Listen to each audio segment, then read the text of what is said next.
question comes from Chris Stawas. Hi, Ambassador. Hi. Welcome back to New Hampshire. Thank you. It's great to be back. Thousands of Americans are continuing to die from opioid overdoses every year. Despite the efforts of many, New Hampshire has been and continues to be one of the hardest hit states. Other than securing the border, what specific steps would your administration take to confront this problem? Well, I think, you mentioned certainly securing the border is a key component. So let's talk about that for a second. I am the only candidate that actually this cycle has gone to the border, and I didn't go and just come back. I went 400 miles down that border, and you're not ready for what I saw. When you get up in the morning, you get your coffee, you watch the news. When these ranchers get up in the morning, they get their coffee and they go see if anyone died crossing the fence. They pick up whatever little kids were left behind and turn them over to Border Patrol. When I talk to sheriffs, by 7 a.m., they've rounded up illegal immigrants. They turn them over to Border Patrol. Border Patrol documents them and releases them until their court date years from now. Then when I asked Border Patrol about their job, they said, you want to know what we do?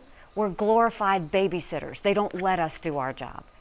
5 million illegal immigrants have crossed the border. But what you're talking about, more fentanyl crossed the border last year that would kill every single American. Number one cause of death of adults 18 to 49, fentanyl. And don't think for a second China doesn't know what they're doing when they send it over. This is all part of the bigger plan. So how do we deal with it? First of all, you acknowledge to China that we know they're doing it. There's nothing China hates worse than us hitting them in the wallet, and you sanction them until they stop the flow of fentanyl. They're sending it over to these cartels, and you treat those cartels for the terrorists that they are. We send in our special operation units, and we take them out just like we took out Al-Qaeda. And you stop all of that manufacturing that's happening there on the side of Mexico. When we do that, that's when we'll actually start saving Americans again. The idea, a lot of people think, those who take fentanyl, that these are druggies. It's not.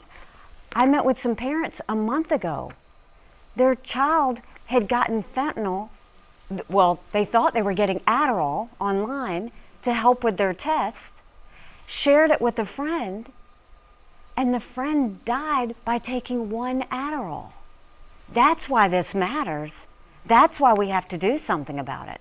And so absolutely, it will be one of the first things we do is stop the terrorist activity, which is the cartels, but let China know that they are going to quit killing Americans and we're going to hold them to it.